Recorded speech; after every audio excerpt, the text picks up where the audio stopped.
आरती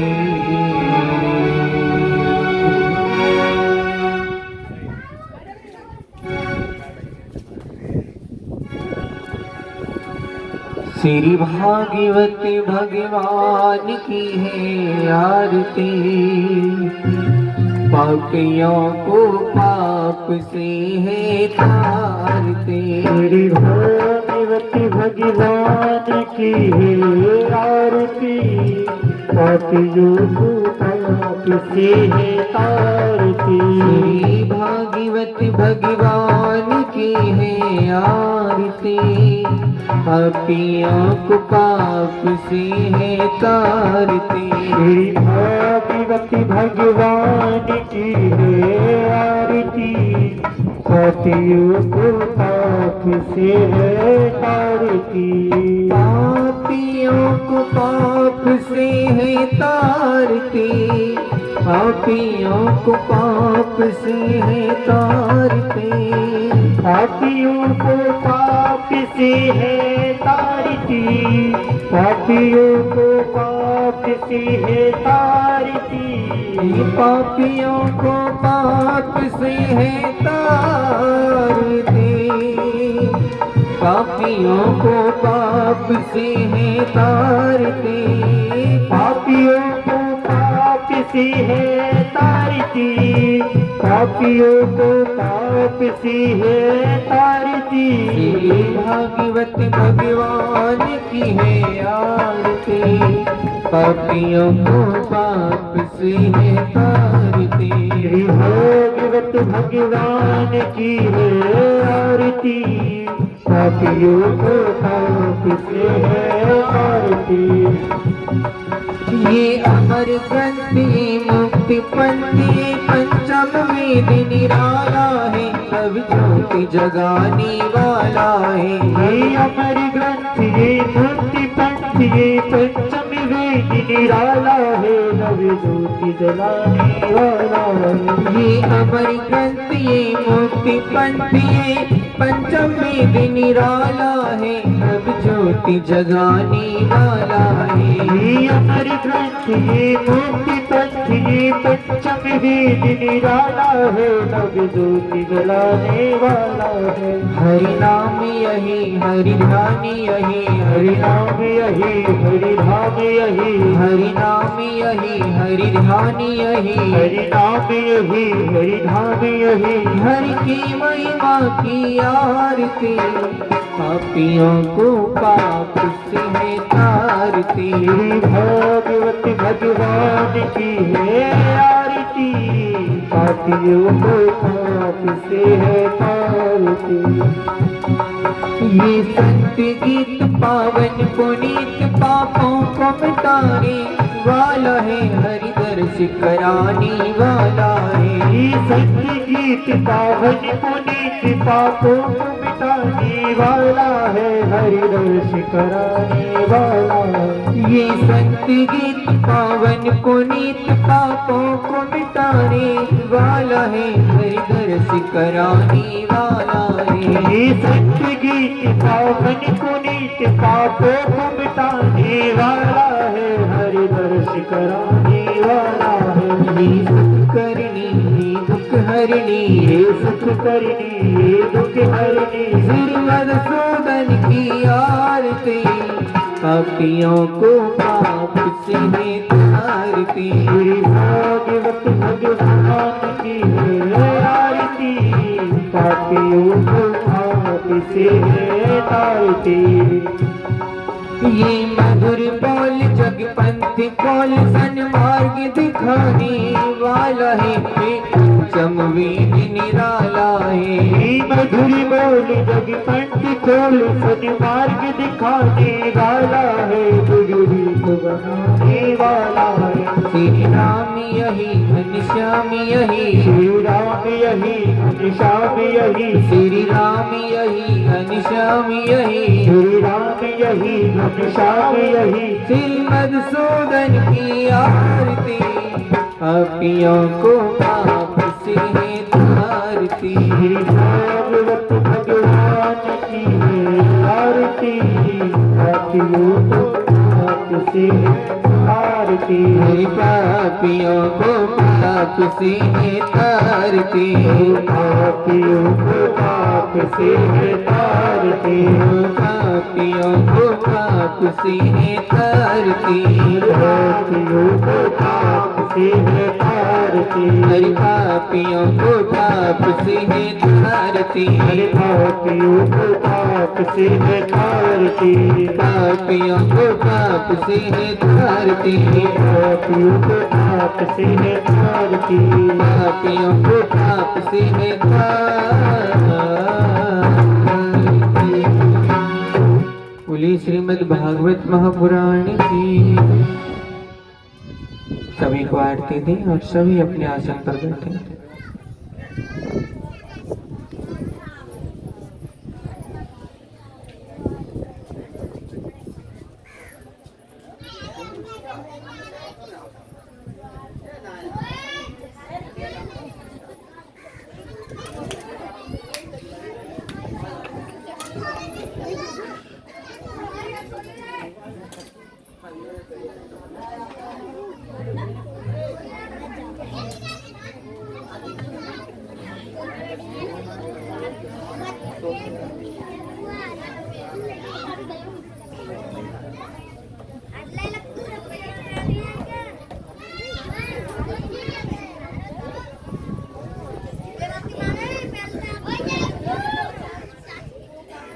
सभी भक्तगण अपने आसन पर बैठ जाएं और 2 मिनट जिह्वा को पवित्र करते हुए कथा में प्रवेश करें। बोली गोविंद भगवान की जय। जय श्री राधे।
नारायण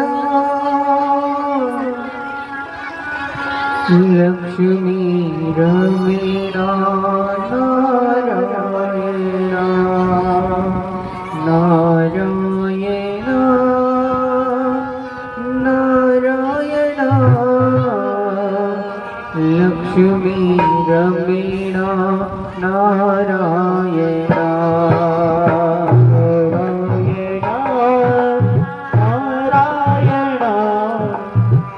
लक्ष्मी रवीण नारायण नारायण नारायण लक्ष्मी रवीण नारायण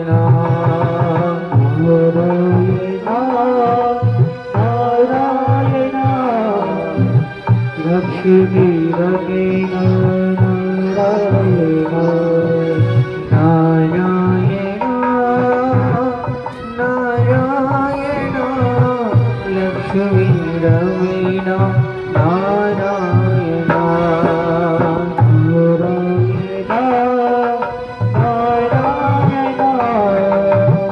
लक्ष्मी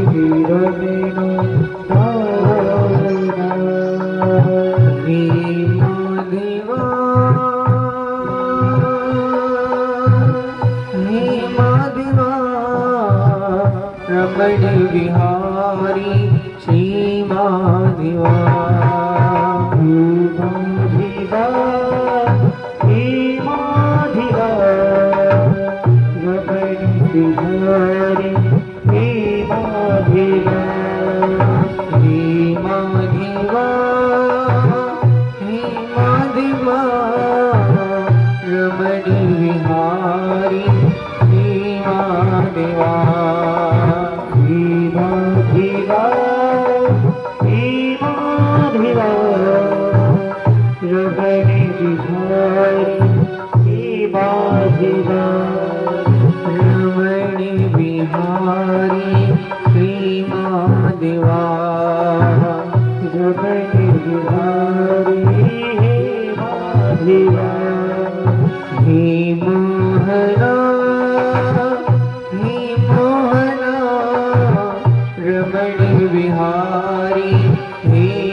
सर्वप्रथम राधा माधव को प्रणाम से प्रार्थना हो अपनी दासपीठ ग्रहण करें।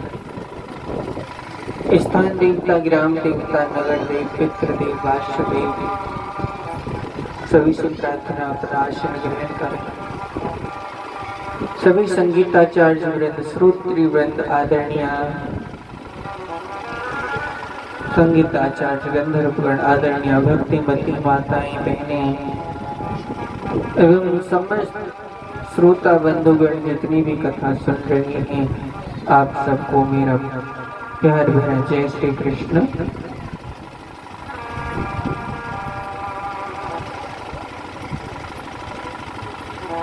जब भी कोई सत्कर्म होता है, कोई अच्छा काम होता है, तो वो सहजता से पूरा नहीं हो पाता है। जब भी कोई बड़ा काम करोगे और विशेष रूप से धर्म का काम करोगे तो उसमें व्यवधान आएगा। ये हमारे समाज की कुरीति है कि यहाँ कोई नौटंकी करनी हो, कोई नाटक करना हो तो उसमें सब लोग जुड़ जाते हैं, पर कहीं धर्म का कार्य हो तो वहाँ फ्री में बैठने में भी 10 बार सोचते हैं, 10 बार कहलवाते हैं। परंतु मैं तो जो अपने जीवनों में नौटंकियों में, नाटकों में, कॉमेडियों में अपना पैसा बर्बाद करते हैं, समय बर्बाद करते हैं, उनके जीवन में भी वैसा ही आचरण आता है कदाचित। गोविंद की महती कृपा होती है जब कोई व्यक्ति खड़ा होकर पूरे समाज को एक दिशा देने का काम करता है। और ये हमारे परीक्षित राजकुमार भैया जी ने वैसे तो भागवत में बहुत खर्चा आता है, आप सभी जानते हैं, बहुत खर्चा होता है भागवत में। लोगों के दिल में भागवत के प्रति डर बैठा हुआ है, कोई खड़ा होना नहीं चाहता कि भैया पता नहीं कितना लगेगा कितना नहीं लगेगा।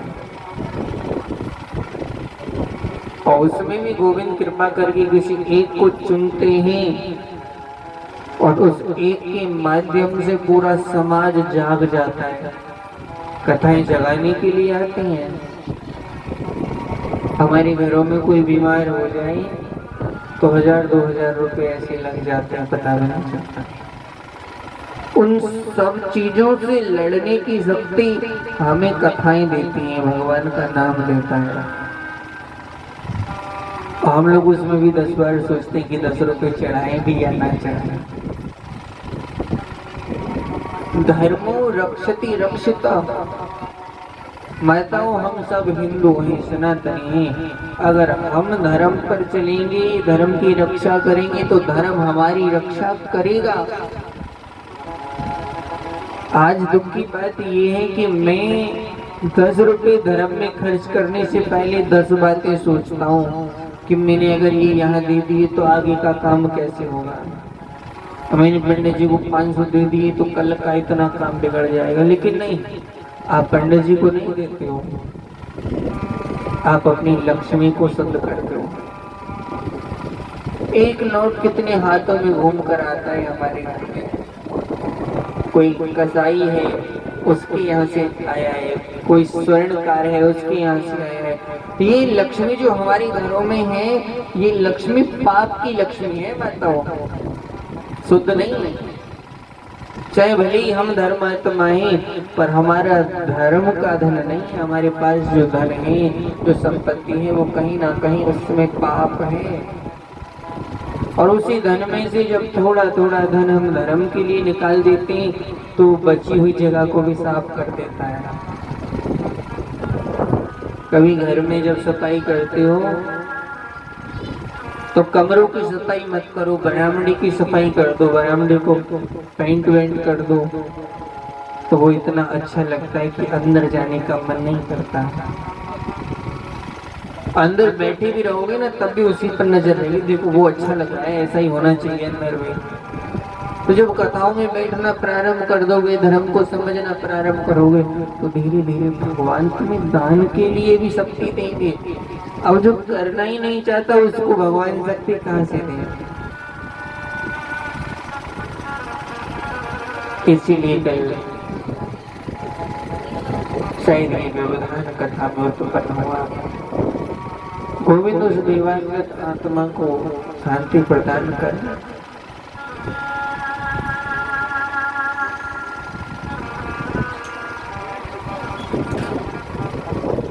ये हमारे जो भैया हैं ढोलक वाले, परसों जब हम भोजन कर रहे थे तो एक प्रश्न किया था इन्होंने, और मुझे लगता है वो प्रश्न हम सबके लिए था। मुझसे बोले, गुरुजी एक बात बताइए, भगवान किसी को गरीब बनाते हैं, किसी को अमीर बनाते हैं, किसी को छोटा बना दिया, किसी को बड़ा बना दिया। किसी के पास इतना धन है कि उसके यहाँ खाने वालों की कमी है, और किसी के पास बेचारा एक समय कमाए तो दूसरे समय का ठिकाना नहीं, आए भी या ना आए। ऐसा कैसे होता है, क्यों होता है? देखो माता, भगवान ना तो किसी को अमीर बनाता है ना किसी को गरीब बनाता है। भगवान ने ना किसी को अच्छा बनाया है ना किसी को बुरा बनाया है। कुछ लोग कहते हैं जो होता है भगवान की मर्जी से होता है, तो हम जो पाप कर रहे हैं वो भी भगवान की मर्जी से है, जो पुण्य कर रहे हैं वो भी भगवान की मर्जी से। लेकिन ये सत्य तो नहीं है भैया। हमारा आज का किया हुआ अच्छा कर्म हमें कल देवता बनाएगा, अच्छा इंसान बनाएगा, और हमारा आज किया हुआ बुरा कर्म हमें कल बुरा बनाएगा। हमारी इस जन्म में या आज की हुई मेहनत हमें कल सुखी बनाएगी, धनवान बनाएगी। और हमारे आज न की गई मेहनत हमें कल रुला भी सकते हैं। बारिश होती है ना गांवों में, अब देखिए वर्षा हो रही थी और आपने मन में सोचा वर्षा हो रही है तो इस पानी को किसी बासन में भर लें। अब आपके घर में 5 लीटर का तास था, तास समझते हो ना, 5 लीटर का था और आपने जल्दी से वो बाहर निकाल के रख दिया। पड़ोसी के पास 50 लीटर का ड्रम था, पड़ोसी ने वो रख दिया। समझना, ये लोग भगवान को दोष देते हैं। पूरी रात बारिश हुई, उसका 50 लीटर भर गया, आपका 5 लीटर भर गया। अब सुबह जब बारिश हुई तो आप पड़ोसी से लड़ रहे हो कि मेरा 5 लीटर क्यों है, मेरे पास कम क्यों है, तेरे पास ज्यादा क्यों है। अब इसमें ना तो भगवान की गलती है, ना बारिश करने वाले इंद्र की गलती है। गलती है तो तुम्हारे पात्र की। तुम्हारा जितना बड़ा पात्र होगा उतना तुम्हें पालोगे। तुम्हारे पड़ोसी का 50 लीटर का है, उसकी भक्ति पिछले जन्म की 50 लीटर है तो उसे उतना सुख मिल रहा है, और अभी तुम्हारा पात्र छोटा है इसलिए तुम्हें थोड़ा मिल रहा है। पर भगवान कम ज्यादा नहीं कर रहे हैं, कम ज्यादा तो हमारी जुगली कर रहे हैं। भगवान किसी के साथ कभी अन्याय नहीं करते। दूसरा कि पाप और पुण्य कौन करा रहा है। भैया भगवान ने हमें बुद्धि दी है, विवेक दिया है, ज्ञान दिया है। क्यों दिया है? कि हम अच्छे और बुरे की पहचान कर सकें, जीवन को सदाचारी बना सकें। हमारे खाने के लिए साग सब्जी दूध दही बनाई है, क्यों? कि तुम मांस ना खाओ, तुम स्वर्ग का फल ना करो। और अगर उसके बाद भी हम शराब पीते हैं, मांस खाते हैं, बुरे कर्म करते हैं और फिर कहेंगे भगवान करा रहे हैं, तो ये गलत है। भगवान जब दुनिया को बनाते हैं तो 5 सिद्धांत बनाते हैं भैया, कि लाभ हानि जीवन मरण, यश अपयश विधि हाथ। ये 5 चीज केवल भगवान के हाथ में होती हैं। लाभ हानि जीवन मरण और यश और अपयश, 7 चीज। इनसे अलग तुम जो कुछ भी करोगे उसका जिम्मेदारी तुम्हारी खुद की है। भगवान जीवन लेता है और जीवन देता है। हानि होना ना होना, ये यश मिलना अपयश मिलना, हम थोड़ा भूल जाते हैं कि हमारे पास गाड़ी घोड़ा आ गई, हम सोचते हैं कि हमने किया है, नहीं, ईश्वर की कृपा से। 6 चीजें भगवान ने अपने हाथ में रखी है, बाकी कर्म करने की छुट्टी तो आपको पूरी दे रखी है। आप जैसा करोगे वैसा आपको मिलेगा। जो जस करहि सो तस फल चाखा। इसलिए भगवान को दोष क्यों देना भैया। कल आप सबको मैं सुना रहा था, माता द्रौपदी के 5 बच्चों को अश्वत्थामा ने मार दिया। देखो 5 बच्चों के कटे हुए शरीर, कटे हुए गले सब पड़े हैं। माता रो रही है, विलाप कर रही है, दुखी हैं और कहती हैं, अरे अश्वत्थामा, तेरा मेरे बच्चों ने क्या बिगाड़ा था भैया, तूने हमारे बच्चों को, सोते हुए बच्चों को मार दिया। भैया कभी कभी हम ऊंचे कुल में जन्म लेते हैं, ऊंची गद्दी पर बैठे होते हैं, पर हमारी करनी ऊंची नहीं होती है। कभी कभी हम ऊंचे खानदान में जन्म तो ले लेते हैं, ऊंचे परिवार में जन्म तो ले लेते हैं, पर हमारी करनी, हमारी सोच ऊंची नहीं होती है। हमारा कर्म हमको गिरा देता है, कर्म ही हमको उठा देता है।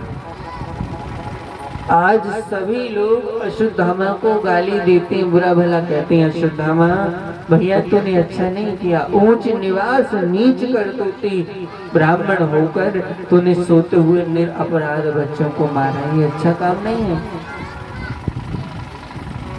अश्वत्थामा डरा, और सुदामा को लगा कि अब मुझे जीवित नहीं छोड़ेगा अर्जुन। और अर्जुन के डर से जब अश्वत्थामा भागा तो भागा भागा जा रहे, भगवान ने अर्जुन से कहा चलो इसे पकड़ो। और देखो अश्वत्थामा को पकड़ा और पकड़कर उसे दंड देने के लिए लाए। भरी सभा में अश्वत्थामा बेचारा डर रहा है कि अब मुझे कोई जीवित नहीं छोड़ेगा। परंतु माता कुंती ने, माता द्रौपदी ने कहा ये ब्राह्मण है, इसे मारो मत, छोड़ दो। ध्यान देना, तो जब पूरा युद्ध समाप्त हो गया तो भगवान अपनी बुआ कुंती से बोले कि अब मैं अपने घर जाना चाहता हूँ। ठीक उसी समय पे अश्वत्थामा ने एक बाण और चलाया अभिमन्यु की पत्नी उत्तरा के गर्भ पर। पांडवों में लास्ट बचा है और ये बच्चा और कोई नहीं, ये बच्चा ही राजा परीक्षित है। बोलो जय श्री कृष्ण। राजा परीक्षित को मारने के लिए, गर्भ में ही नष्ट करने के लिए बाण चलाया। अच्छा, भगवान श्री कृष्ण इनके मामा ससुर लगते हैं। अभिमन्यु के मामा ही तो थे भगवान कृष्ण। तो अभिमन्यु की पत्नी दौड़ी दौड़ी आई और भगवान रथ में, एक पैर रथ में ही एक धरती पर, और पैर पकड़ के बोली ये बाण जो आ रहा है ना, ये मुझे जलाकर मार दे, मुझे कोई कष्ट नहीं होगा, पर मेरे गर्भ में एक संत है और इन पांडवों के कुल का अंतिम चिराग है, इसे बुझने से बचा लीजिए, मैं भले ही मर जाऊं, मुझे कोई चिंता नहीं है। भगवान ने कहा धन्य है ये माँ जिसे अपने जीवन का थोड़ा सा भी लोभ नहीं है, परंतु इस बच्चे को बचाना चाहती है। जो माताएं अपने गर्भ से जन्म देने के बाद अपने संतानों को सच्चा और अच्छा बना देती हैं, वो किसी देवी से कम नहीं होती। और माताओं को माँ कहलाने का अधिकार भी तब तक ही है जब तक उनकी औलाद सत्कर्म तक चल रही है। मैं बिना संशय के कहूँगा भैया, बच्चे का बनना और बिगड़ना माँ के हाथ में होता है।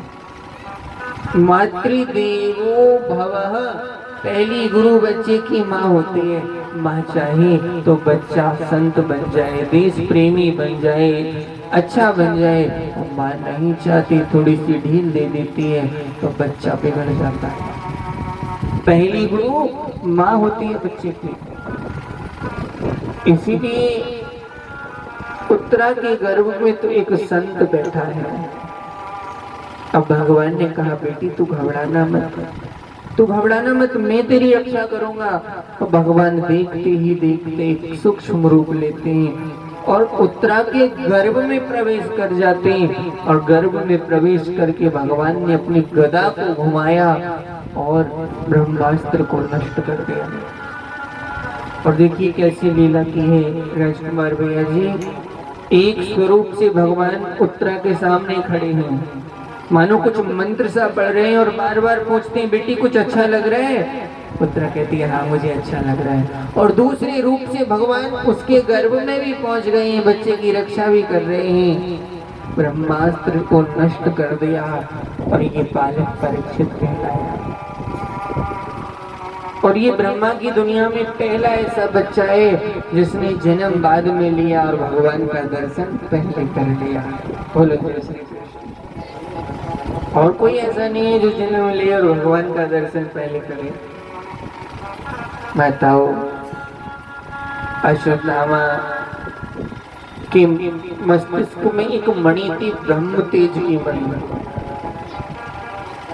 ब्राह्मण का जो ज्ञान होता है, सम्मान होता है, उसी को ब्रह्म तेज कहा जाता है। समाज में जिसका सम्मान ज्यादा है, ऐसी व्यक्ति का अपमान करके उसे निकाल देना, समाज में उसकी बेइज्जती कर देना, उसकी मौत के बराबर ही होता है। उसे श्राप दिया नहीं, उसकी मणि को निकाला और उसे बेइज्जत करके निकाल दिया, बोले तुम इसी पाप को भोगो। कलयुग के अंतिम क्षणों तक तुम भटकते रहना, तुम्हारी ये घाव जो बना हुआ ये बहता रहेगा, तुम्हें याद दिलाता रहेगा कि तुमने ब्राह्मण होकर भी नीचता का काम किया। इसीलिए व्यक्ति को सोच समझ कर कोई भी कार्य करना चाहिए। हमें इससे संदेश मिलता है, सीख मिलती है। भगवान गर्भ में गए ये किसी को नहीं पता। माताओं, हम कितनी भी चतुराई कर लें, कितना भी पाप छुपा कर लें, कितना भी बेईमानी का पैसा दुबके कमा लें और ये सोच लें कि किसी को पता नहीं चल रहा है, पर भगवान के आगे हमारी कोई चतुराई नहीं चलती। चलती है क्या? भगवान को सब पता रहता है। ठीक उसी तरह अगर सच्चे भक्त बन जाओ और अच्छे भक्त बन जाओ तो भगवान कितनी चतुराई कर लें, कितनी दूर भाग लें, आपसे दूर जा ही नहीं सकते। बोलो जय श्री कृष्ण। भगवान की इस लीला को कोई नहीं देख सका, लेकिन माता कुंती सब कुछ देख रही है। कुंती माता ने सब देखा कि मेरे भतीजे कृष्ण ने सूक्ष्म रूप धारण करके मेरे परपुत्र को बचा लिया है और ऐसे नाटक कर रहा है जैसे कुछ किया ही नहीं है। और देखो उसी समय पैरों को पकड़ लिया और पैरों को पकड़ कर बोली, हे जगत के पिता, ही दुनिया को बनाने वाले, मैं तुम्हें प्रणाम करती हूँ।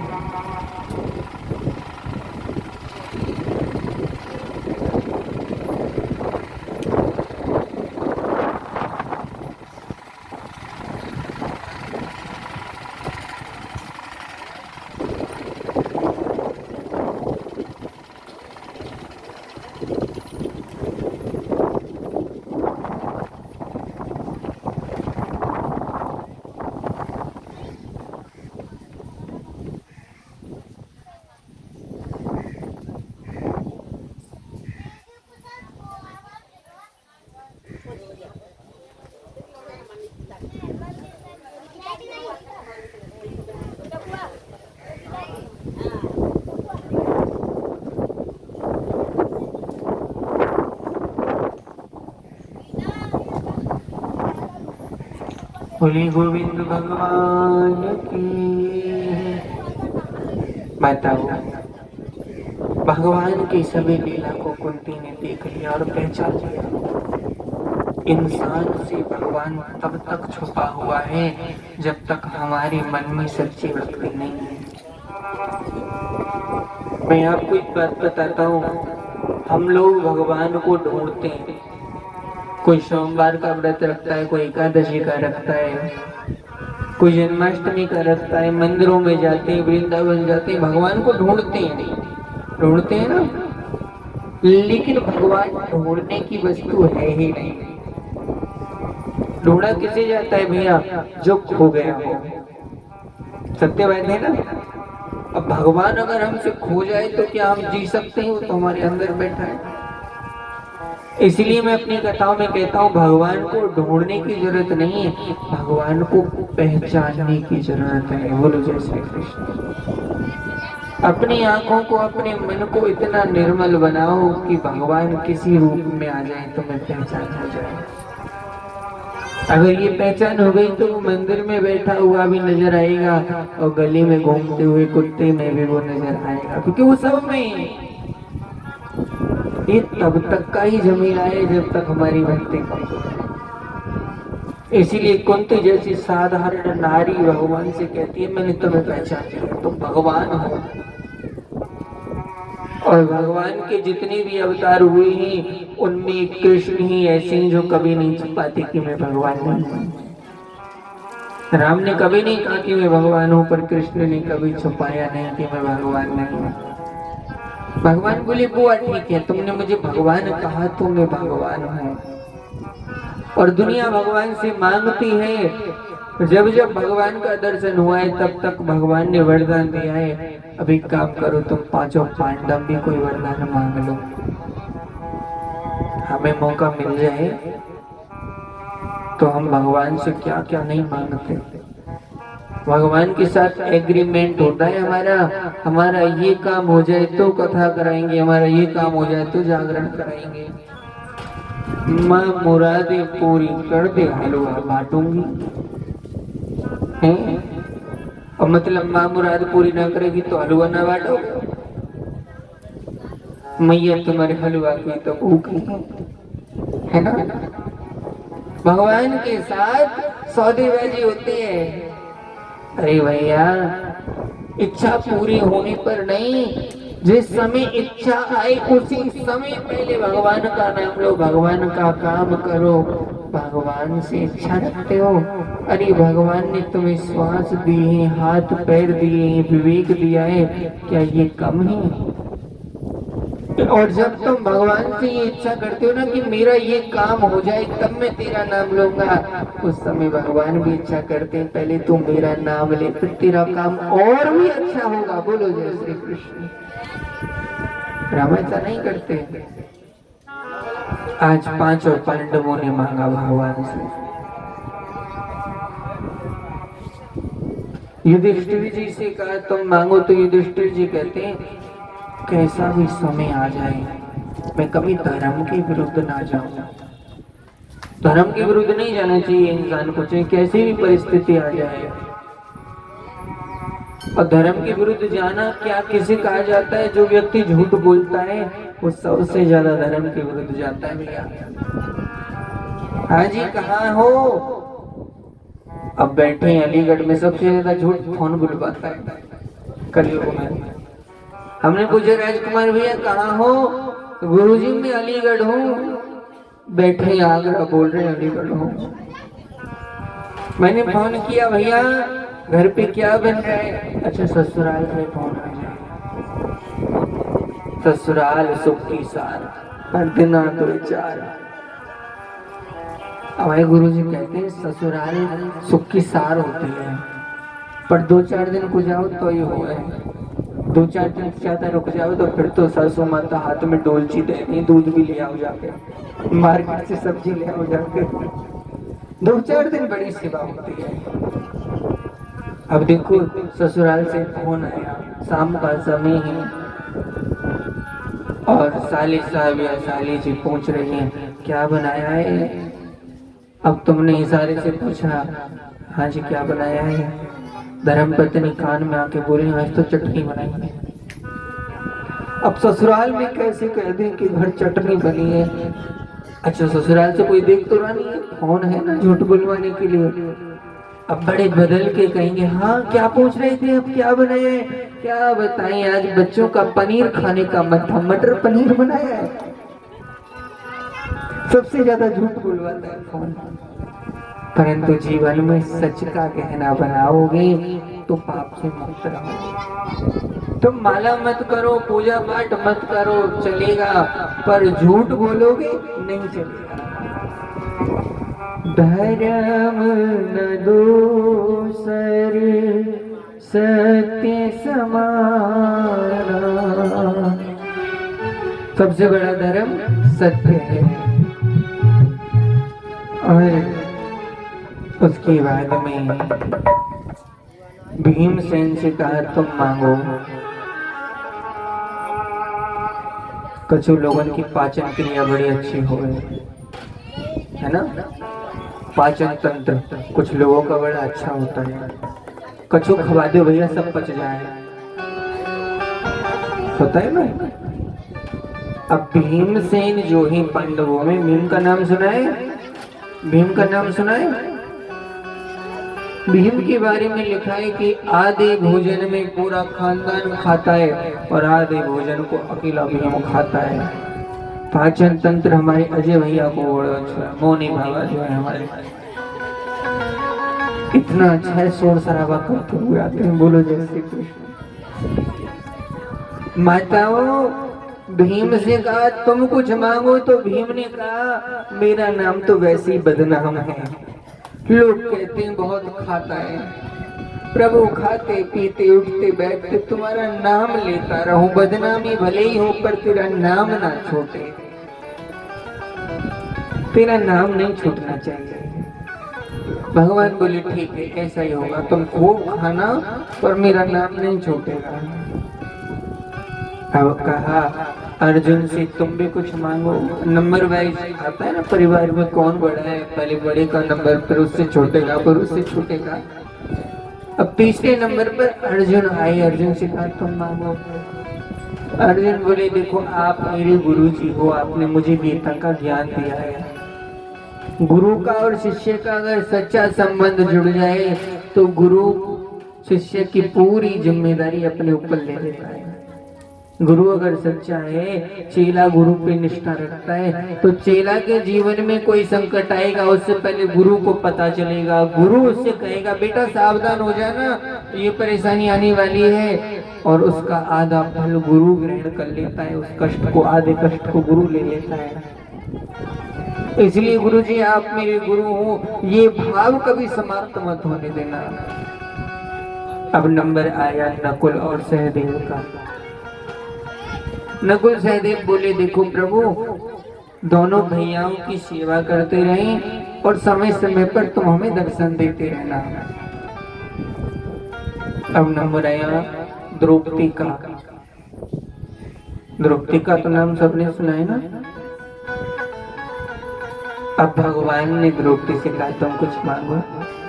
द्रौपदी बोली भैया मैं तुम्हारी बहन नहीं हूँ, मैं तुम्हारी सखी हूँ। बहन से ज्यादा सखी का रिश्ता होता है, फ्रेंड का। कभी कभी बहन से हम हर बात नहीं कर पाते, पर अपने सखी से हर बात कह देते हैं। तुम मैं तुम्हारी बहन नहीं हूँ, तुम्हारी सखी हूँ। मैंने एक छोटी सी कट्टर तुम्हारे हाथ में बांधी थी, उसके बदले तुमने हजारों साड़ियों का ढेर मेरे सामने लगाया। ऐसे ही समय समय पर मेरी लाज बचाते रहना।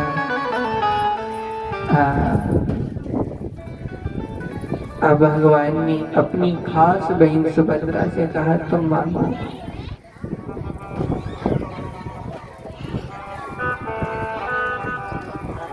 परीक्षित जी, पांचों पांडवों में सबसे कम उम्र थी सुभद्रा, सबसे कम। अगर आज के समय की बात करूं तो मात्र 20-25 साल की उम्र रही होगी। भगवान सुभद्रा से बोले तू कुछ मांग, तो 20-25 वर्ष की सुभद्रा कहती है हे भैया कृष्ण पदीय पद पंकज पंजरांते अद्यैवमेव विशतु मानसि राजहंस प्राण प्रयाणि शमये कपवाति पित्तये कंठा विरोधनि विदौ स्मरणं कुदस्ते। सुभद्रा ने कहा भैया जो मेरा मन है ना, ये आज से ही तेरे चरणों की भक्ति में लग जाए। भगवान बोले लोगों के जब पूरे दांत टूट जाते हैं, बुढ़ापा आ जाता है, तब लोग मेरा नाम लेने चलते हैं, और तू इतनी छोटी सी उम्र में मेरा नाम, मेरा भजन मांग रही है। तो पता है सुभद्रा ने क्या कहा, भैया भजन करने के लिए मैं बुढ़ापे तक जिंदी रहूंगी इस बात की कोई गारंटी है? जो मन बचपन से भगवान की भक्ति में नहीं लगा, वो 55 में जाकर लग जाएगा, इस बात की कोई गारंटी है? जो बचपन से नहीं कर सके वो 55 की उम्र में क्या करेंगे? और भैया शास्त्र कहता है अंत समय पर अगर भगवान का नाम याद आ जाए तो तुम मिल जाते हो, पर अंत समय भगवान का नाम याद नहीं आता। कपवात पित्तये, ये कंठ बंद हो जाता है। आपने देखा होगा कोई मरता है तो वो आवाज नहीं निकलती, हाथ पैर मारता है, आंखों को निकालता है, उसे अपने पाप को नजर आते हैं। बोली कंठा घुरघुरायते, कंठ में घुरघुराहट रह जाती है, तुम्हारा नाम याद नहीं आता। इसलिए मुझे तुम्हारे चरणों की भक्ति चाहिए। बोलो जय श्री कृष्ण। वो मैयाओ भजन करने को मौको जब मिल जाए जब करो, जैसे मिल जाए तैसे करो। ये चक्कर में मत रहो, कल करेंगे परसों करेंगे। अब हमारी माता बहनी, बड़ी बूढ़ी मैया, जवान जवान मैया, जितनी अम्मा बैठी है मेरे सामने, क्या कहूँ, गाँवों में बड़ी अच्छी रीत है। परीक्षित जी, मैं नाम तो नहीं बताऊंगा, पर मैं ब्रिजवासी हूँ, मैं बिना बोले रह भी ना पाऊंगा। कल हमारे सामने, कल पता नहीं परसों की बात है, अब हम निकल के जा रहे थे, कोई छोटा सा बच्चा बेचारा रो रहा था, किसी चीज की जिद कर रहा था, तो वह की मम्मी कह रही, देख बाबा जी आगे पकड़ के ले जाएंगे। अब हमें बहुत गुस्सा है, मैंने पहले तो हम बाबा जी ना आए तो दूसरों पकड़ के ले गए। पर लोगों को देखो, जो धर्म कर रहे हैं, धर्म का काम करा रहे हैं, ऐसी चीजों से बच्चों को डराते हैं, डर बैठाते हैं बच्चों के दिल में। ले जाए वो कथा में मत जाइए, हवा आ जाए, वो हवा ना आवे वो तो आ जाए। वो बच्चों के अंदर ऐसा डर नहीं बैठाना चाहिए, बच्चों को भगवान का नाम सुनाना चाहिए। गुरु संत आई तो उनके चरण स्पर्श कराओ, तो गुरु के चरण छूने से गुरु के फल को तुम खुद ग्रहण कर लेते हो भैया, कोई साधारण बात थोड़ी है। प्रभु तो कह रहे देखो बाबा पकड़ के ले जाओ, नहीं कहना चाहिए। बच्चों को कथा में लाओ, कथा सुनाओ, उन्हें दिखा दिखा कर सत्कर्म करो, और जब मौका मिल जाए तभी भगवान का नाम लो। बोली गोविंद भगवान की, भजन करो मस्त जवानी में, बुढ़ापा किसने देखा है ना? करना चाहिए। सीधे हाथ उठाओ, बिल्कुल सीधे, एक एक हाथ, पीछे वाले भैया भी सीधे हाथ उठाएंगे और मीठी मीठी ताली बजा के भजन करो मस्त जवानी में, बुढ़ापा किसने देखा है।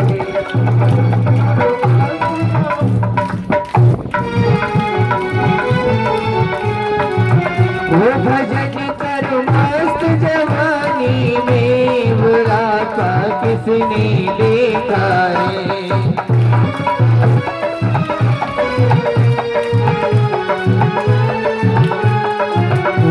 बुढ़ापा किसने देखा है, बुढ़ापा किसने देखा है, बुढ़ापा किसने देखा है, बुढ़ापा किसने देखा है। भैया ये इंसान बड़ा चतुर है, भगवान इंसान को कदम कदम पर संदेश देता है। परीक्षित जी, पहला संदेश आता है, ये बाल भूरे हैं जान हमारे रह गए। भगवान कहते हैं देख बुढ़ापा आने लगा है, भजन कर ले। इंसान बड़ा चतुर है, भगवान से लड़ता है, वो डाई आती है बालों में लगा ले, वो देख भगवान अभी ना है बुढ़ापो। भगवान कहते हैं अच्छा, फिर भगवान मौका देते हैं, ये कानों से सुनना बंद हो जाता है। भगवान कहना चाहते हैं अब तो नाम ले ले, नजदीक आ रहा है। इंसान बड़ा चतुर है, मशीन लगा लेता है, मैं अभी बूढ़ा ना हूँ, अभी तो मैं जवान हूँ। भगवान कहते हैं अच्छा भैया, फिर भगवान तीसरा संकेत देते हैं, आंखों पे चश्मा लग जाए भैया, अब तो तेरी चार आंख हो गई है, दिखना कम हो गया है, अब तो नाम ले ले। इंसान बड़ा चतुर, चश्मा लगा लेगा, दूरबीन लगवा लेगा आंखों में, अभी मैं बूढ़ा नहीं हूँ। भगवान कहते हैं अच्छा, फिर चौथा संकेत देते हैं, भगवान कमर तोड़ देते हैं, हाथ पैर टूट जाते हैं, अब झुक झुक के चल रहे, हाथ में लाठी आ गई है। भगवान कहते हैं अब तो भजन कर ले। भला आदमी की अभी तो मैं लाठी को साध सकता हूँ, जब लाठी छूट जाएगी जब भजन करूंगा।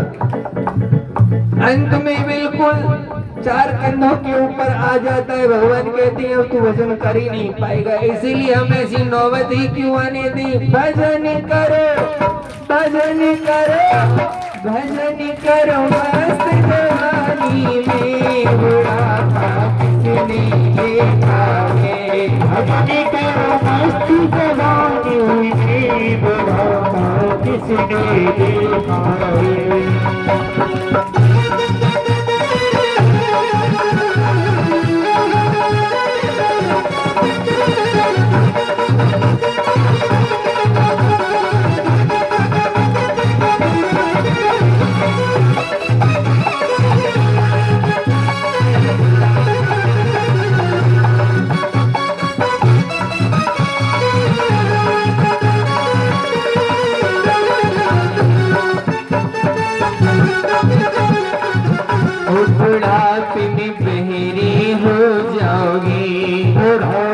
बहरे हो जाओगे। बालक आवाज लगा रहे हैं, अम्मा अम्मा ना सुन रही। अरे अम्मा आगे बैठो है, गिर जाएगी। पीछे से भागे भागे, अरे अम्मा रुक जा, काहे गो रोटी खा ले हैं, रोटी खा ले हैं। सुनाई नहीं आ रही है। बुढ़ापे में बहरी हो जाओगी, बुढ़ापे में बहरे हो जाओगे।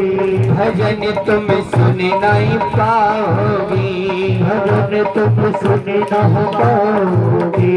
भजन तुम सुन नहीं पाओगी। भजन तुम सुन नहीं पाओगे।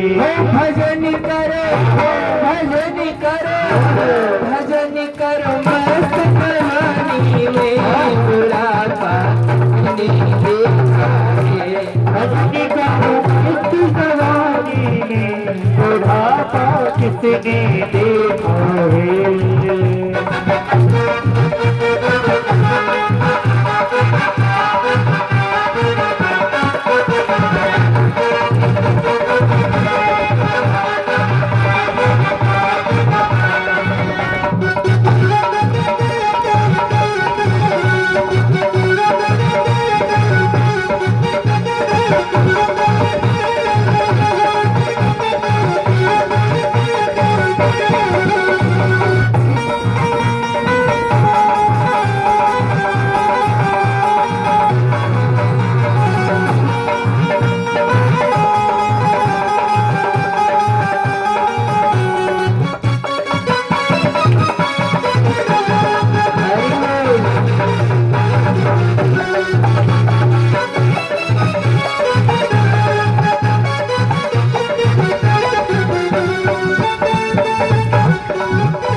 बुढ़ापे में अंधे हो जाओगे, बुढ़ापे में अंधे हो जाओगे।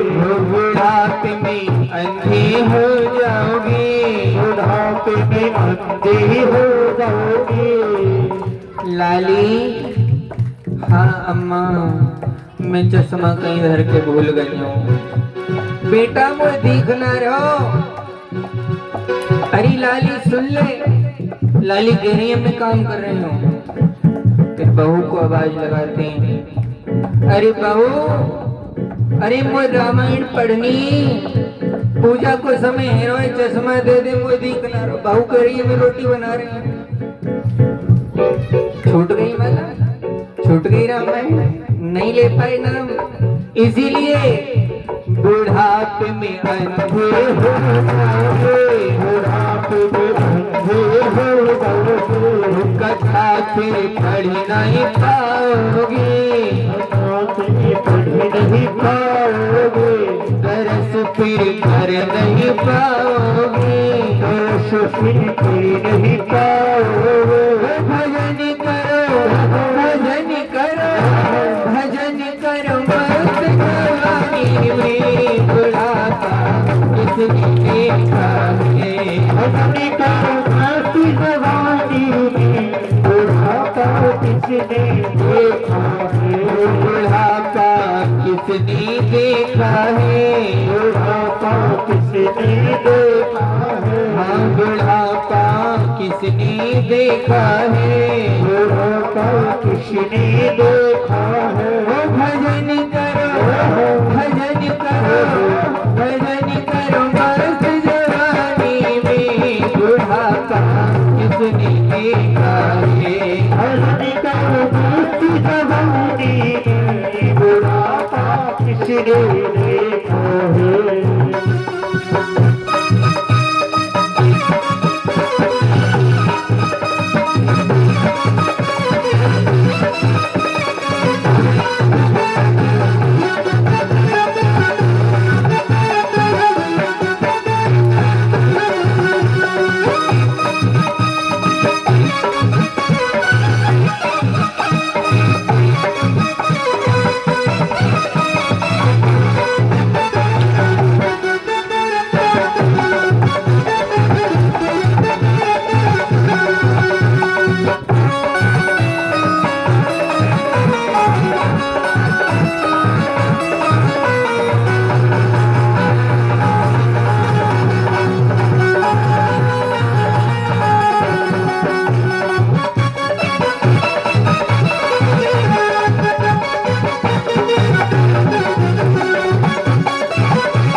अपनी रंगीरे हो जाओगे। अच्छा, आज कथा हो रही है, मैंने कहा 12 बजे आना है, तो आप लोग दौड़े और दौड़ कर चले आए। बहन, मेरी बहनें माताएं हाथ पैर शरीर है तो चले आते हैं, और जब बुढ़ापा आएगा तो चला जाएगा नहीं। अब बच्चों से कहो गाड़ी की व्यवस्था कराओ, भैया मोह छोड़ी आओ ले जाओ। कोई आगो तो ठीक है, नहीं पड़े पड़े वहीं पछता रहे। बुढ़ापे में लंगड़ी हो जाओगी, बुढ़ापे में लंगड़ी हो जाओगे। कथा में कैसे जाओगे, कथा में कैसे जाओगे, भजन करो भजन करो भजन करो, मस्त जवानी में बुढ़ापा किसने देखा है। भजन करो मस्त जवानी में बुढ़ापा किसने देखा है।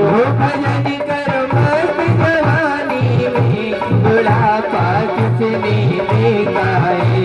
भजन करो मस्त जवानी में बुढ़ापा किसने देखा है। बुढ़ापा किसने देखा है, बुढ़ापा किसने देखा है।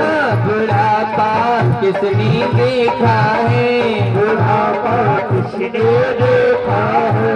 भजन करो भजन करो भजन करो, मस्त जवानी में बुढ़ापा किसने देखा है। भजन करो मस्त जवानी में बुढ़ापा किसने देखा है। भजन करो मस्त जवानी में बुढ़ापा किसने देखा है। भजन करो मस्त जवानी में बुढ़ापा किसने देखा है। भजन करो मस्त जवानी में बुढ़ापा किसने देखा है। भजन करो मस्त जवानी में बुढ़ापा किसने देखा है। बोल गोविंद भगवान की। एक बार जोरदार ताली बजाओ हमारी इन माता जी के लिए। कुछ एक बात कहीं हम 2 दिन से नोट कर रहे हैं, ये वाली बातें जब आती हैं ना, थोड़ा कथा में एनर्जी बढ़ जाती है। बोलो कैसे? नहीं तो भक्त ऐसे बैठे रहे, हम सो उठे, ब्यास जी ने का नाम लियो है हमारो। भक्तों को ऐसा ही होना चाहिए, इसी को कुछ। जय जय श्री राधेश्याम।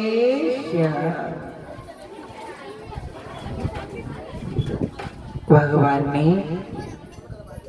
सभी पांडवों को उनकी इच्छा का फल दिया। छोटी सी सुभद्रा ने भगवान से कहा, भैया मन तो बचपन से ही भक्ति में लगना चाहिए, बुढ़ापे में भक्ति नहीं होगी। और भगवान का भी सीना गर्व से चौड़ गया, और भगवान ने पांडवों से सीने पर हाथ रख के कहा, मेरी बहन है। 5 पांडवों को बड़ा गर्व हुआ। और मेरी मैयाओ, अब भगवान ने माता कुंती से कहा, बुआ बुआ, तूने अपने जीवन में हमेशा दुख ही दुख देखा है। तेरी पूरी जवानी दुख के संसार में बीत गई, तेरे जीवन में कभी सुख नहीं आया। शिवरंजनी, और आज तूने मुझे भगवान कहा, बुआ तू कुछ मांग ले। देखो भगवान सामने खड़े हैं माता, और कह रहे हैं बुआ तो कुछ मांग ले। अगर भक्ति करनी सीखनी है ना तो कुंती से करो। तो जो माता कुंती ने मांगा है, आज तक दुनिया में किसी ने नहीं मांगा मेरी मैया हो।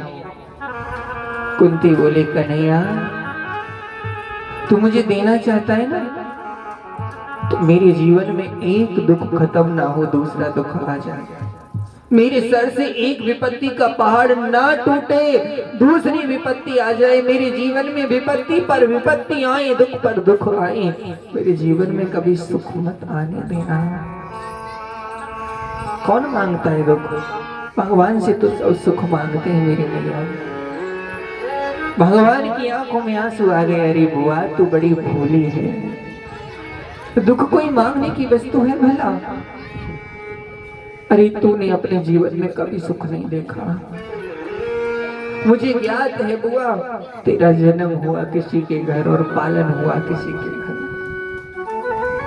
भरी जवानी में तेरा पति मर गया, तुझे पति का सुख नहीं मिला। तेरे 5 बेटाओं को मारने के लिए 100 कौरव हमेशा षड्यंत्र करते रहे। कभी तेरे बेटा को लड्डुओं में जहर देकर मारना चाहा, कभी तेरी पुत्र वधू को भरी सभा में नग्न करना चाहा, पर बुआ तेरे पुत्रों ने कभी धर्म को नहीं छोड़ा, तो आज उस धर्म का परिणाम भारत के सम्राट बने। तुझे महारानी बनने का अवसर मिला और मैंने तुझसे कुछ मांगने को कहा तो तूने आज फिर झोली फैलाकर दुख मांगा। ये दुख भोगते भोगते तेरा पेट नहीं भरता। माता कुंती आंखों में आंसू भरकर बोली, कन्हैया तू जानता है दुख किसे कहा जाता है? तू जानता है सुख किसे कहते हैं? विपदोनीव विपदः संपदोनीव संपद विस्मरणं विष्णु संपत्ति नारायण स्मृति। बुआ कुंती बोली, कन्हैया वास्तव में दुख को दुख नहीं कहा जाता और सुख को सुख नहीं कहा जाता। जिस सुख में इंसान तुझे भूल जाए वो सबसे बड़ा दुख है। सुख आता है तो इंसान तुझे भूल जाता है और इंसान तुझे भूल जाए इससे बड़ा दुख नहीं हो सकता। और दुख आता है तो इंसान तुझे याद करता है और जो तेरी याद करा दे उससे बड़ा कोई सुख नहीं हो सकता। और बुआ ने यहाँ तक कह दिया कि सुख के माथे सिल परे जो हरि हृदय से जाए, हरि में बलिहारी वा दुख की जमी पल पल याद तेरी आए। कन्हैया ऐसे सुख के ऊपर सिल गिर जाए, पत्थर गिर जाए जिसमें जीव तुझे भूल जाता है, और मैं तो बलिहारी वा दुख की जमे पल पल तेरी याद आए।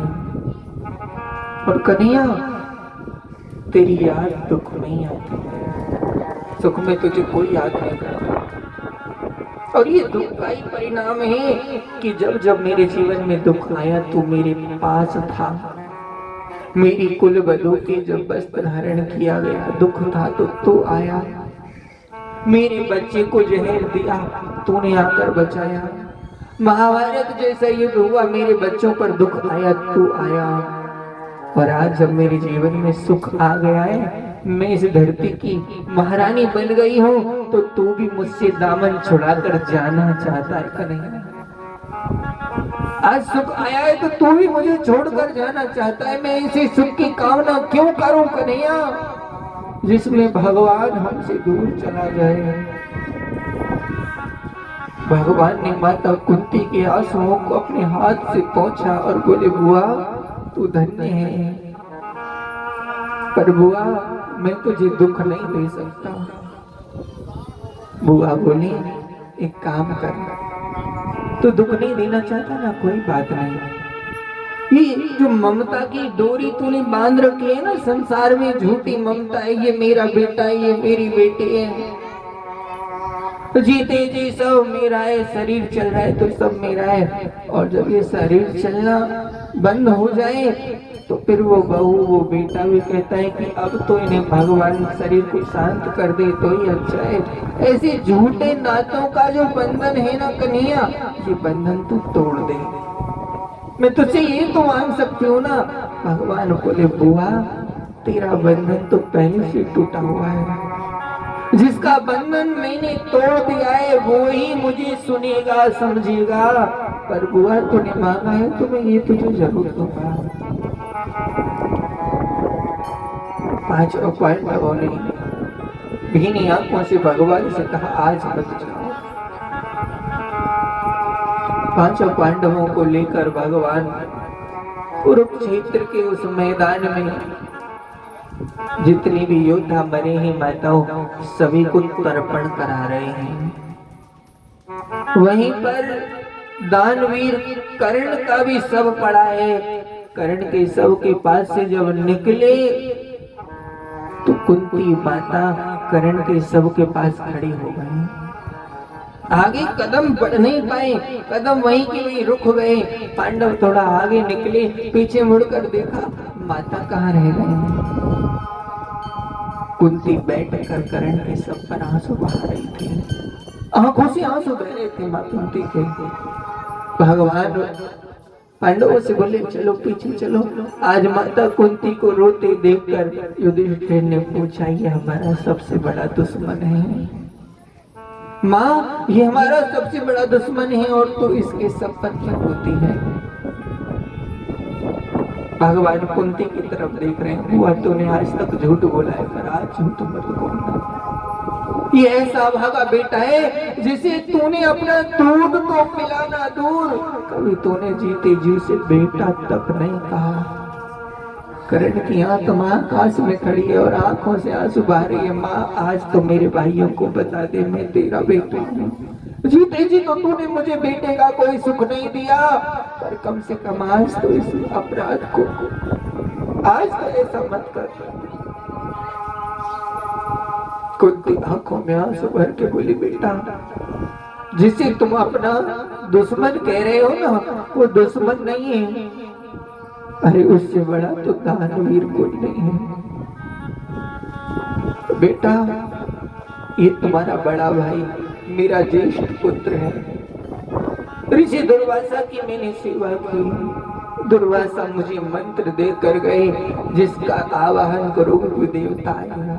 बेटा मेरी छोटी उम्र मैंने अज्ञानता बस सूरज को देखकर मंत्र बोला, सूरज आए और कहा ये बेटा तुम्हारा है। मैंने कहा मैं तो कुंवारी हूँ, बोली तुम कुंवारी ही रहोगी, पर मैंने लोक लाज के डर से उसी जल में बहा दिया। तुम जानते हो बेटा युद्ध शुरू होने से पहले मैं कर्ण के पास से कवच और कुंडल मांगकर भीख में लाई और उसने दिया। आज आंखों में आंसू बह गए। युधिष्ठिर बोले अरे माँ ये तूने क्या कर दिया। मैया तूने अच्छा नहीं किया, तूने भाई के हाथों से भाई को मरवा दिया। माँ तू जानती है मैं कभी कभी कर्ण के पैरों की तरफ देखता था तो मुझे लगता था कर्ण के पैर माता कुंती से इतना मेल क्यों खाते हैं। माँ तू इतने पत्थर कैसे हो गई, तेरी आंखों के सामने भाई भाई लड़ते रहे तूने रोका नहीं। माँ और आंखों में आंसू भर कर कर्ण की याद करके आज युधिष्ठिर रोकर बोले करी याद भैया कर्ण की फिर अस की दृग बहने लगे,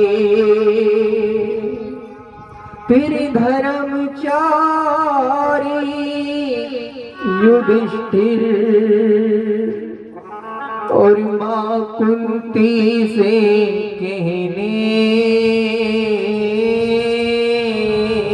लगे मां हरि कुंती मैया न हमसे छुपाती, काश तू हमसे छुपाती ना मां। हरि कुंती मैया तू भेद ना छुपाती, तो नैनों से नैनों का वो तारा न जाता, हरि कर्ण जैसा भाई मारा न जाता।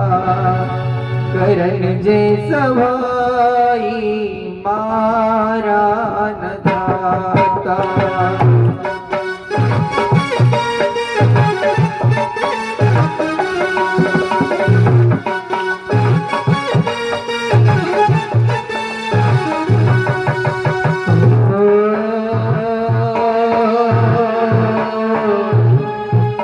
मैया हो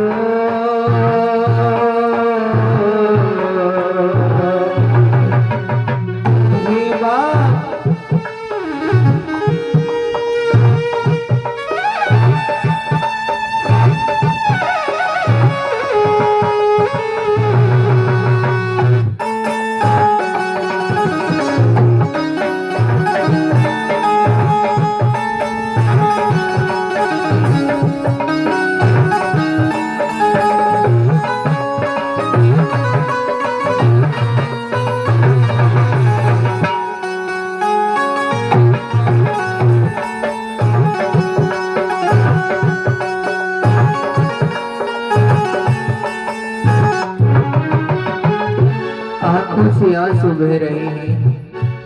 माता कुंती रो रही है, पांचों पांडव रो रहे हैं और युधिष्ठिर कह रहा है माँ हो हमें क्या पता था संघात होगी।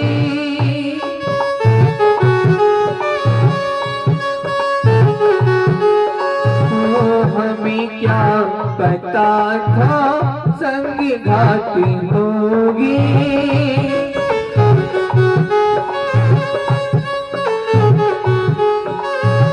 छुपी हुई हमसे इतनी बड़ी बात होगी।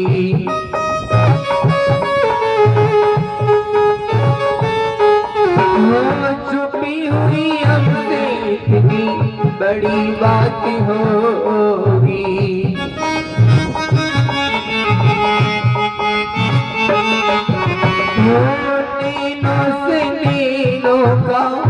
नैनों से नैनों का तारा न जाता। करण जैसा भाई मारा न जाता।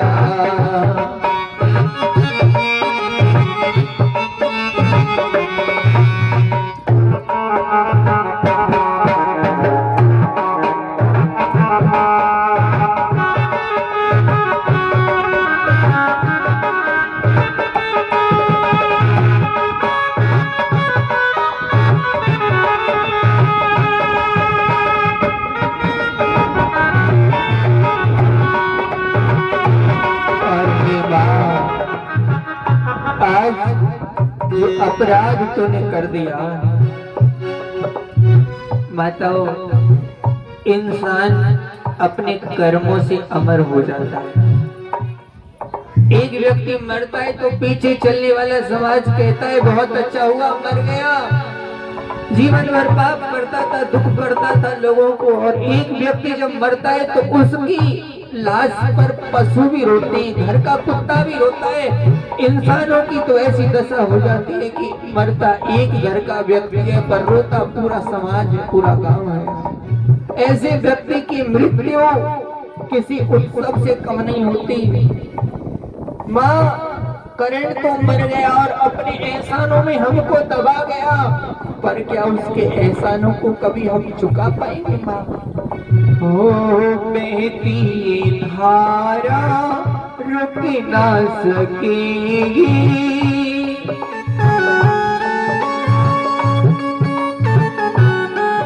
हो बहती ये धारा रुक ना सकेगी।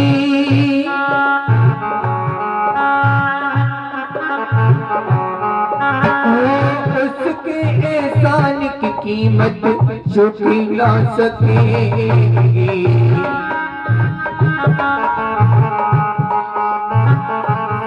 और हे जननी, आज तूने एक 5-5 धर्मात्मा बेटाओं की माँ होकर, भगवान की बुआ होकर इतना बड़ा सच छुपाया है। माँ आगे जाकर कोई माँ इतनी कठोर ना हो जाए कि उसकी आंखों के सामने उसका बेटा मरे और वो रोक ना पाए।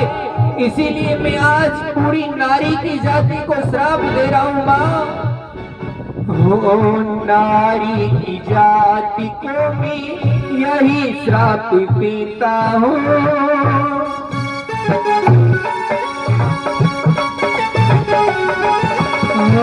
नारी की जाति को भी यही श्राप देता हूँ।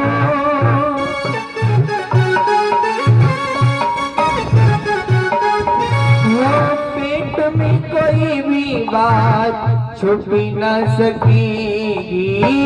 पेट में कोई भी पेट में कोई भी बात छुपी न सकेगी।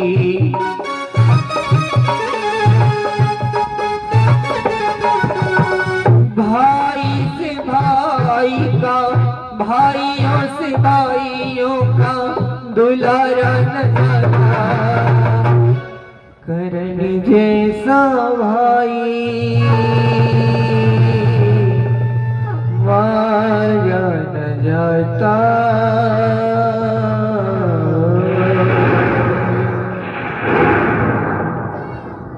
मेरी मैयाओं, पूरी नारी की जाति को श्राप लगा।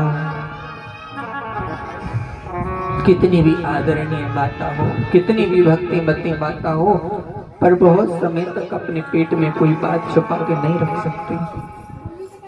और पांचों पांडवों ने मिलकर कर्ण को तिलांजलि दी। जितनी भी कौरव पांडव मरे थे, कौरवों के पक्ष में, पांडवों के पक्ष में, सबको तिलांजलि दी। आप जानते हो माता हो, जीवन धन्य उसी का होता है जिसकी मृत्यु को सुधारने के लिए संत आ जाए, भगवंत आ जाए, गुरु आ जाए। आप शांति का दान दें। हाँ, थोड़ा सा, कोई बात नहीं, बैठ जाइए, वहीं बैठ जाओ।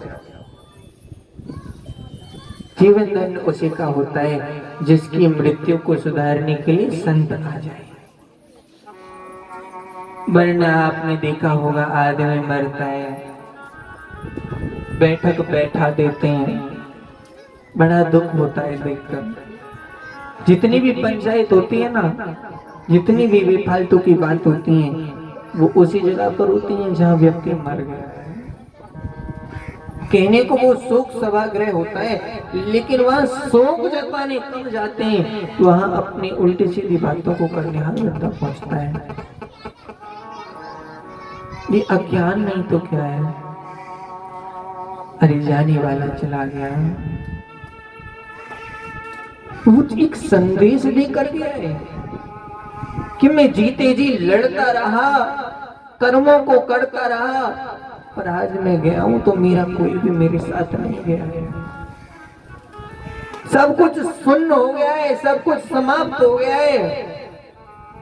संदेश देता है, लेकिन ऐसी जगह पर जाकर भी उस खामोशी को हम पहचान नहीं पाते। वहां भी हमारे संसार की बातें चलती रहती हैं, परंतु वो धन्य होता है जिसकी मृत्यु पर संत रोए, भागवत जन रोए, भगवान की भक्त सो प्रकट करे।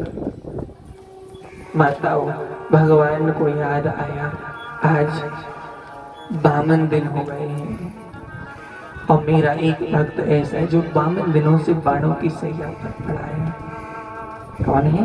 पितामह भीष्म। ऐसा महापुरुष जिसने जीवन में कभी कोई पाप नहीं किया, जो 12 भागवतों में से एक भागवत भी है। भगवान पांचों पांडवों से बोले, मैं उसे दर्शन देने नहीं जाऊंगा, उस भक्त के दर्शन करने में खुद जाऊंगा। अरे भगवान भी दर्शन करने के लिए विवश हो जाए, ऐसे कर्म करो, क्योंकि भगवान ने हमें इंसान बनाया है। मेरे मैयाओं,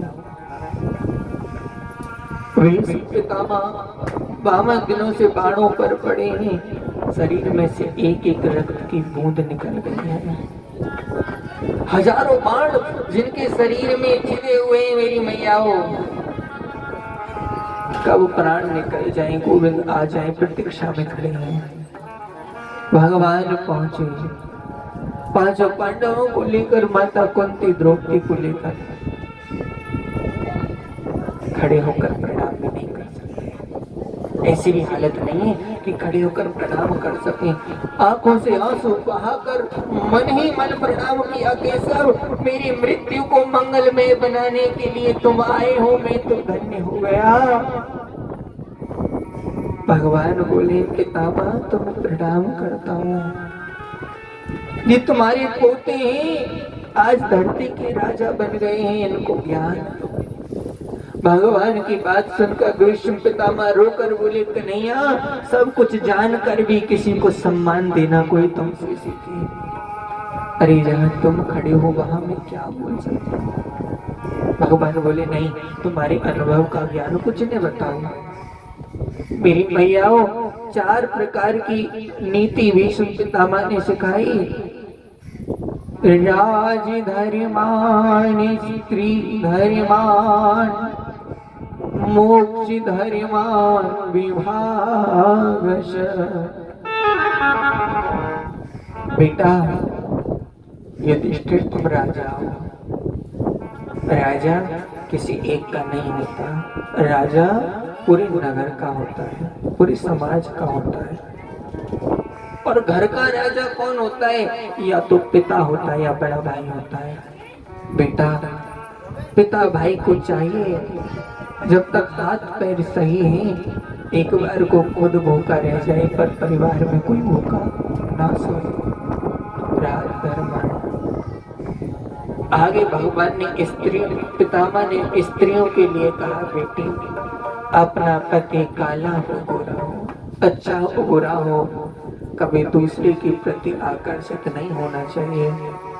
ये गोरी चमड़ी, इसको देखकर मन इधर से उधर विचलित होता है। जो बहन, जो माता दूसरे पुरुषों की तरफ आकर्षित होती है, वो अपने आप को, अपने कुल को, अपने जीवन को कलंकित करती है। स्त्री की रक्षा करो, स्त्री धर्म की रक्षा करो।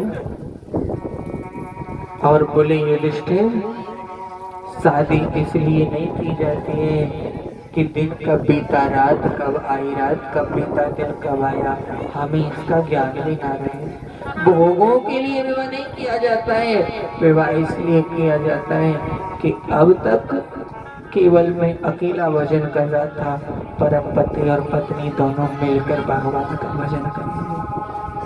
और जिस घर में पति और पत्नी दोनों मिलकर भगवान का भजन करते हैं ना माताओं, फिर वो घर ईंट पत्थर का भले ही हो, पर वो घर मंदिर बन जाता है। वो मंदिर से कम नहीं रहता है, मंदिर हो जाता है।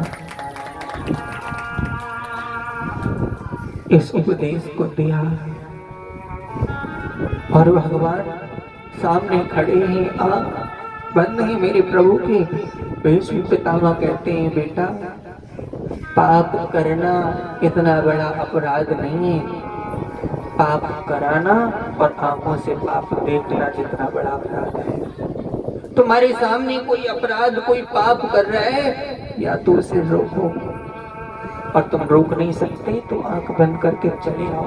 खड़े होकर तमाशा देखोगे तो ये महापाप होगा। इतना कह ही रहे थे, द्रौपदी को थोड़ी सी हंसी आ गई। घर का सबसे बुजुर्ग व्यक्ति, सबसे बड़ा व्यक्ति बोल रहा हो, किसी की हिम्मत नहीं जो उसके सामने अपने होठों को भी खोल सके। और कुंती के सामने द्रौपदी हंस गई। भीष्म पितामह ने बोलना बंद किया, बेटी मैं कुछ कह रहा था और तुम हंस गई, क्यों? द्रौपदी को डर लगा, दादाजी गलती हो गई। बोले, नहीं बेटी, जो सभ्य परिवार की बेटी होती है वो किसी बड़ी सभा में, किसी समाज में बिना कारण नहीं हंसती है, कोई ना कोई कारण होता है। द्रौपदी रोकर बोली, पितामह बड़े ज्ञान की बात कर रहे हो कि आंखों के सामने पाप हो रहा हो तो देखना महा अपराध है, फिर ये महापाप तुमने क्यों किया? याद करो उस दिन को जिस दिन भरी सभा में दुष्ट दुशासन मेरे केसों को पकड़कर मुझे खींच कर लाया। मेरे रजस्वला नारी रजो धर्म में उस समय थी, वस्त्र भी मेरे ठीक नहीं थे। और दुष्ट दुर्योधन ने मुझे अपनी जंगा पर बैठने का इशारा किया। मैंने देखा सबसे ऊंची गद्दी पर तुम बैठे थे और उस संविधान में सबसे ज्यादा हक तुमको दिया था। तुम चाहते तो कोई मेरी साड़ी को हाथ न लगा पाता, पर तुम चुपचाप देखते रहे। तुमने एक बार भी किसी को नहीं रोका और आज मेरे पतियों को ये उपदेश देते हो। वो तो धन्य हो मेरे गिरधर को, मेरे गोपाल को।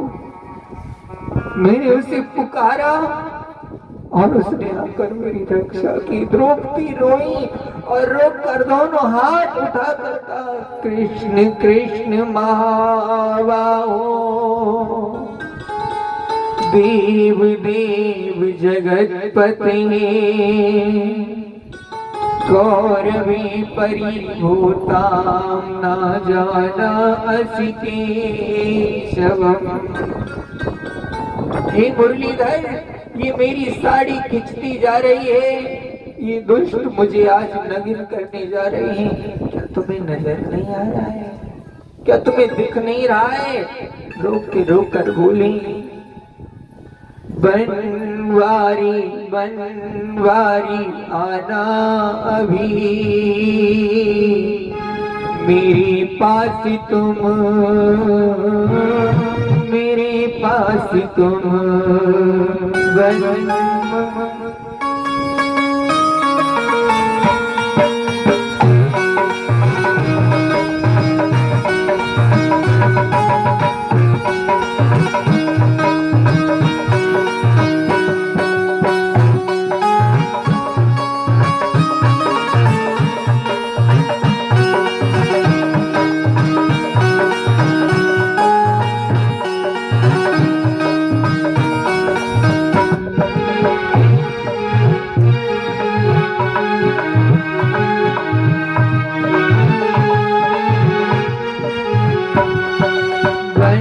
बनवारी आना अभी, आना अभी, मेरे पास तुम, मेरे पास तुम। बनवारी बनवारी आना मेरे पास तुम, मेरे पास तुम। सुन बनवारी,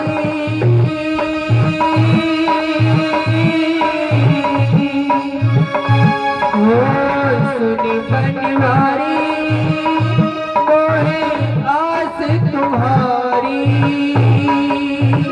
पांच पति की नारी जो बिहारी, बनवारी बनवारी अनाही, मेरे पास तो मेरे पास तो।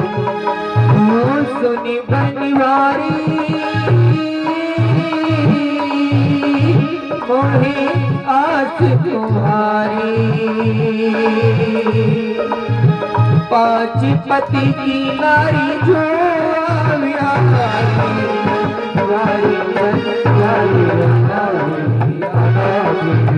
मेरे पास तो मेरे पास।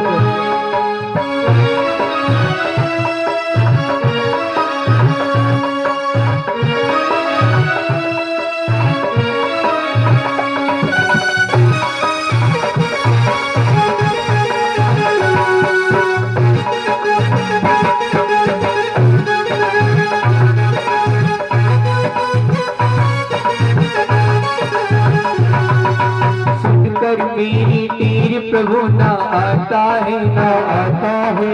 सुनकर मेरी तीर श्याम ना आता है, ना आता है। तेरा मेरा जन्म जन्म का नाता है। तेरी तीर प्रभु ना आता है, आता है। तेरा मेरा जन्म जन्म का नाता है। सुन चक्र सुदर्शन धारी, तेरे अबला नारी। ये पांच पति तीखी नारी धुआ विहारी बनेवारी बनवारी अनावे मेरे पास तुम हो, मेरे पास तुम।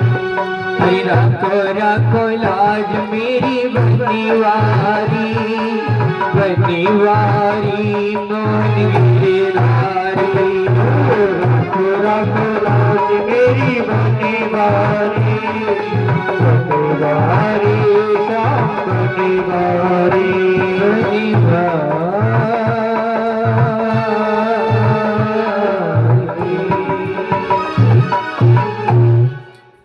अगर उस समय मेरे भैया ना आते तो मेरा क्या होता पितामह। आज इतना कहा,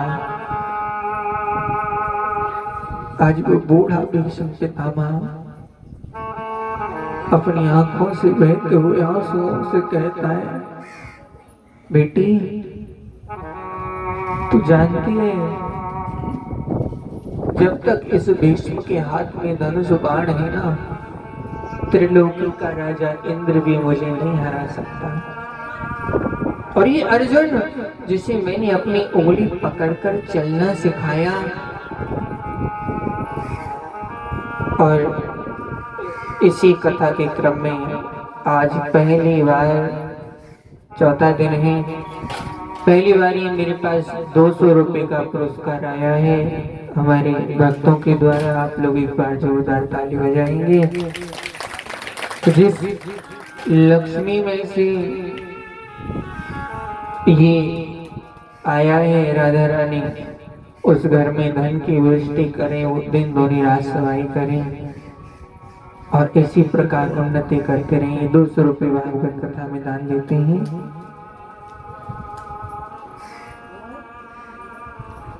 भीष्म पितामह बोले, बेटी ये बाण मारता गया और मैं गिरता गया, जिसे इंद्र नहीं हरा सकता उससे ये 2 दिन का अर्जुन हरा था। इसकी क्या सामर्थ्य बेटी, पर तू जानती है ये बाण मारता गया मैं गिरता गया, क्यों? क्योंकि मैं अपने उसी पाप का प्रायश्चित कर रहा था। बेटी तू जानती है व्यक्ति जैसा अन्न खाता है ना वैसा उसका जीवन होता है, और मुझे लगता है मैंने दुष्ट दुर्योधन के घर का अन्न खाया, नमक खाया, तो मेरे जीवन में थोड़ा सा पाप आ गया। पर बेटी आज मेरे शरीर से रक्त की एक एक बूंद निकल गई है, उसके घर का जो नमक था रक्त था वो सब निकल गया। और ये बूढ़ा भीष्म इस पाप को लेकर मरना नहीं चाहता है, मुझे क्षमा करना। भीष्म पितामह ने इतना कहा, द्रौपदी ने हाथ जोड़कर क्षमा मांगी, मुझे क्षमा करो। ऐसे महापुरुष माता भगवान के देखते ही देखते भीष्म पितामह बोले, बेटा वो मैंने अब तक तुमसे बहुत ज्ञान की बात की, अब तुम चुप हो जाओ। अब मैं कुछ बात भगवान से करना चाहता हूँ और मैं आप सबसे कहता हूँ मेरी मैयाओं, भगवान के मंदिर में हमेशा मांगने के लिए मत जाओ, पूजा सिर्फ मांगने के लिए मत करो। अपने घर में बैठे हुए गोपाल जी से, अपने घर में बैठे हुए प्रभु से कभी अपने विषय में भी तो कुछ बात करो। प्रभु जो भोग मैं तुम्हें दे रहा हूँ क्या ये तुम्हें स्वीकार भी है? क्या इसमें कोई कमी तो नहीं है, कोई त्रुटि नहीं है? वो बोलेंगे क्योंकि वो मूर्ति नहीं है, वो प्रतिमा नहीं है, वो हमारी गोविंद है मेरी मैया हो। ऐसा भाव जगाओ, वो जरूर बोलते हैं माताओं। वैश्व पितामह बोले, कन्हैया मेरी एक बेटी है और मैं उस बेटी का विवाह तुमसे कराना चाहता हूँ। कौन कह रहा है कि उसने जीवन में विवाह ही नहीं किया? अच्छा, जो लड़ेते होते हैं ना वो बीच में बोल भी जाते हैं। भीष्म पितामह का लड़ेता है अर्जुन, बाबा का हाथ पकड़ के बोला, दादाजी आपने तो विवाह न करो, क्योंकि लाली कहाँ से आई? भीष्म पितामह बोले, चुप, मैं जिस बेटी की बात कर रहा हूँ ना उस बेटी के बारे में बस ये मुरली मनोहर जानता है और कोई नहीं जानता है। अच्छा, भीष्म पितामह बोले ये जो मेरी बुद्धि है ना, मति है, ये मेरी बेटी है। इति मति रूप कल्पिता वितृष्णा। मैंने अपनी बुद्धि को अपनी बेटी की तरह संभाल कर रखा है और इस बेटी को मैं तुम्हें देना चाहता हूँ जाने से पहले। भगवान बोले मैं इस बेटी को नहीं ले सकता। क्यों? बोले बुद्धि जब इंसान मुझे देता है तो इस बुद्धि में पाप भी होता है, चालाकी भी होती है, तृष्णा होती है समाज की। और भैया जहाँ बुद्धि में काम है, तृष्णा है, उसको मैं तो स्वीकार नहीं करूंगा। जहाँ राम तहाँ काम नहीं, जहाँ काम नहीं राम। जहाँ राम आ गए वह काम आ नहीं सकता, और जहाँ काम पहले से बैठा है वह राम आ कैसे जाए? दोनों एक जगह नहीं हो सकते। दिन का रात का मिलन कभी कैसे हो सकता है मेरी महिलाओं? इसलिए जिस बुद्धि में गंदगी होगी मैं उसे स्वीकार नहीं कर सकता, और ये सब में होती है। लोग जब मेरे पास आते हैं तो इस बुद्धि की गंदगी को भी लाते हैं। मैं उन्हें अपनाता नहीं, उनकी इच्छा दूर से दूर ही पूरी करता हूँ। भीष्म पितामह बोले मेरी बुद्धि में तृष्णा नहीं, गंदगी नहीं है, वितृष्णा। समाज में रहकर भी मैंने इसे समाज से अलग रखा है। दुनिया में रहो तो ऐसे रहो जैसी जल में कमल का फूल रहे। मेरी दोष और गुण समर्पित हो भगवान तुम्हारी चरणों में। अब सौंप दिया इस जीवन का सब भार तुम्हारे चरणों में। जब सब कुछ भगवान को सौंप दोगे तो इसमें गंदगी आ ही नहीं सकती है मेरी माताओं। भगवान ने जब इतना कहा, और मैं आपसे कह दूं हम सब के पास भी ये बुद्धि रूपी बेटी है। अच्छा मेरी माताओं एक बात बताओ, घर में जो बिटिया होती है हम उस पर कितना ध्यान देते हैं? देते हैं ना? गलत जगह ना बैठ जाए, देर सवेर घर से बाहर ना आए जाए, कुछ गलत ना खाए, पूरा ध्यान देते हैं हम। कब तक? जब तक उसके हाथ पीले नहीं कर देते। और जब हाथ पीले हो जाते तो हम चिंता मुक्त हो जाते। बोले अब तक हमारी जिम्मेवारी थी, अब इसके पति की जिम्मेवारी है। तो ये बुद्धि भी हमारी बेटी है, और जब तक इसे परमात्मा रूपी पति के हाथ में ना सौंप दो तब तक इसे भी उसी तरह संभाल कर रखो। जीवन धन्य हो जाएगा मेरी माताओं, धन्य हो जाएगा। पर हम नहीं करते ऐसा, इसीलिए इसमें गंदगी आ जाती है। बोलो जय श्री कृष्ण।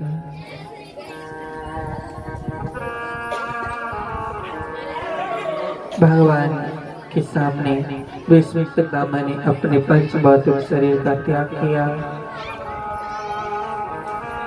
और भगवान द्वारिका चले आए।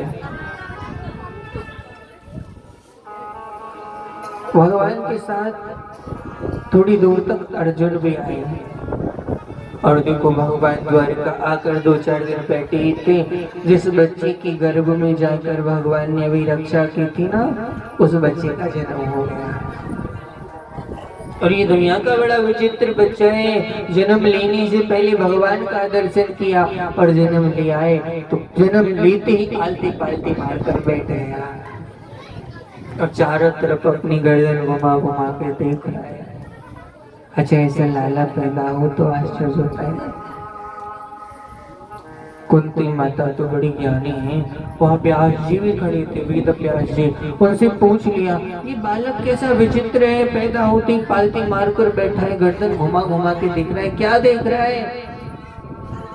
तब भगवान वेद व्यास बोले देवी ये बालक देख रहे कि यहाँ भीड़ तो लाखों की है, पर इस भीड़ में वो नजर नहीं आ रहा है जो गर्भ में जाकर दर्शन देख कर आया था। बोलो जय श्री कृष्ण।